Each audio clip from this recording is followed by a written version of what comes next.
মেলার টিকিট না কেটে ডুয়ার্স মেলা, আচ্ছা ডুয়ার্স মেলার খবর এইদিকে। মেলার টিকিট না কেটে 3 ভাঙে ঢুকলো 2 যুবক। বাপরে বাপ, কি উন্নতি রে। মেলার পিছনে ধরা পড়লো 2টা, একটা মেয়ে একটা ছেলে রে। কি আবার, বাপরে বাপ, ছেলেবেলে পড়াশোনা হয়ে গেল ধুলে মাটি অন্ধকার, চাকরিটাও যে নাই, কি করবে যে আমার। সংসারের কাজ শেষই হয় না, একটা কাজ করে উঠো আর একটা কাজ শুরু হয়ে যায়। শালা একটা বাচ্চা জন্ম দিছি, কুত্তার বাচ্চা, সারাদিন ঘুমায় থাকে, সারাদিন ঘুমায় থাকে, উঠার নাম নাই।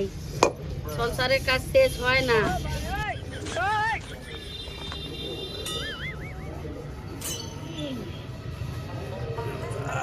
রাত্রে দারু পটি কি মা এখনো বাসন মাজতেছে। আমি থেকে তাড়াতাড়ি উঠে গেলাম না কি রে, আমি থেকে তাড়াতাড়ি উঠে গেলাম কি রে। জারুয়াটা এখানে পেপার পড়তেছে কি রে মা, কি রে মা, কি হয়েছে রে, কি হয়েছে, কেন মরতেছিস কুত্তার বাচ্চা? কি রে মা, সাত সকালে বাসন মাজতেছিস, এখনো তোর বাসন মাজা হয় নাই? চা দে 1 কাপ। এটা 7 সকালের বাসন, কুত্তার বাচ্চা চা খাবি? এটা দুপুরের বাসন, খাওয়া দাওয়া করার পরে বাসন মাজতেছিস। আয় কুত্তার বাচ্চা আয়, তোরে চা খাওয়াই। তার বাচ্চা গেলি এখান থেকে, চোখ শালা সূর্য আর ডোবে মনে হয়। তুই এখন চা খাবি? খাবো চা তোকে আমি, খাবো চোখ। কি করি বল, সকাল সকাল খালি গালি দেয় কেন রে? 1 কাপ চাও দেয় না রে ভাই, কি অশান্তি। বুয়াই বলে বাবা সি রুচি বাল, বুঝতেই পারছি না। আমার বাড়িতে যদি চেয়ার আনতে যাই কত কষ্ট লাগবে। আর বাবা বসে আছে জাইরা মালটা, এবার কি একটা ব্যবস্থা করা যায় দেখি। আর মালটার মোবাইলে ফোন খালি উঠে যাবে।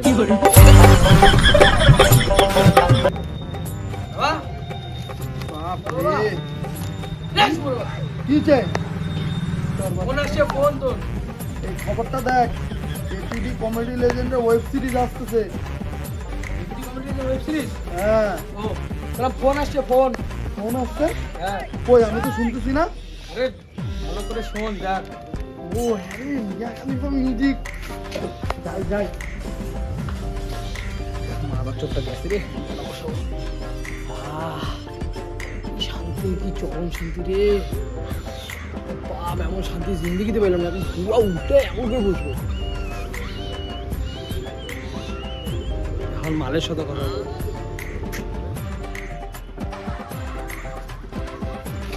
এখানে রমেশ দাসকে, রমেশ দাস কি জন্য? ভিতরে আসো, ভিতরে আসো। কি কাজ তোমার? এদিকে আসো না, কি কাজ? রমেশ দাসকে, কি রমেশ দাস? কি তোমার কি কাজ বলো? বলো না কে? আর তোমার কি কাজ ওইটা বলো না। একটু টাকার কথা ছিল। কোনো টাকা টাকা দেবো না, যাও তুমি। কোনো টাকা টাকা না, কোনো কিছু পাবো না। সরকার থেকে ঘর ঢুকছে, টাকা দিচ্ছে। ও সরকার থেকে ঘরে টাকা ঢুকছে? ও আমি তো বলো কি প্রবলেম, বলো না কত টাকা ঢুকছে গো? 2.5 লাখ। টাকা আমি কি বলো তো, তুমি তো 50,000 টাকা নাও, আর হচ্ছে 2 লাখ টাকা আমার অ্যাকাউন্টে দিয়ে দাও। মিয়া খলিফার ফোন পাচ্ছে আজকে। কি আর কে ফোন করছে? আস্তে আস্তে ফোনও কেটে গেল রে। বাচ্চা চোদ, আমার ছেলে ফোন করছে, ছেলে ওই বাচ্চাটা ফোন করে এখন হারাচ্ছে আমাকে। দেখি কি করতেছে।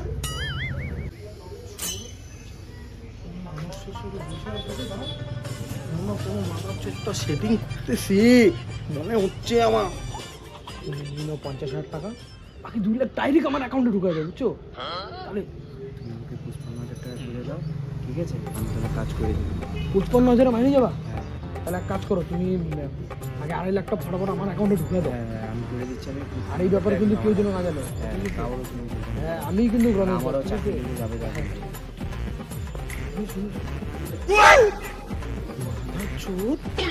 উত্তর বাচ্চা আমার সরকারি ঘরে টাকা ঢুকছে, এই মাদার চোদ জারুয়া চোদাটা আবার খাইলো আমার টাকাটা, আবার খাইতে চাইতেছে।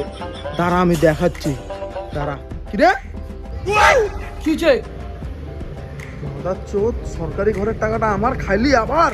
কিসের তোর ঘর? এটা তো আমার ঘর। তোর ঘর? আমার তো ঘর এটা। রমেশ দাস কে? রমেশ দাস তো আমি তো রমেশ দাস। রমেশ দাস কে? আমি তো রমেশ দাস। তুই রমেশ দাস? হ্যাঁ, তাহলে রমেশ দাস কে? রমেশ দাস তো আমি স্যার। তুমি ওর কথা বলছো তো কেন? ও কোনো রমেশ দাস নাই। আমি স্যার।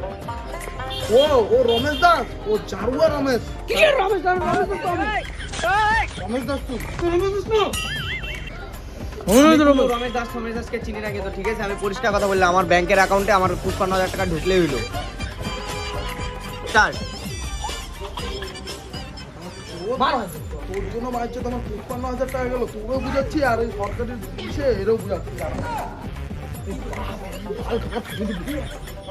আমার সরকারি ঘরের টাকা তুই আটকে দিতে চাইছিস, হ্যাঁ?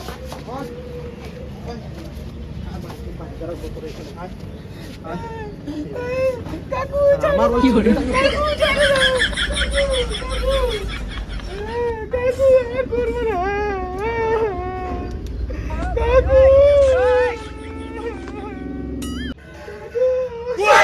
চোখটা পাইলাম না।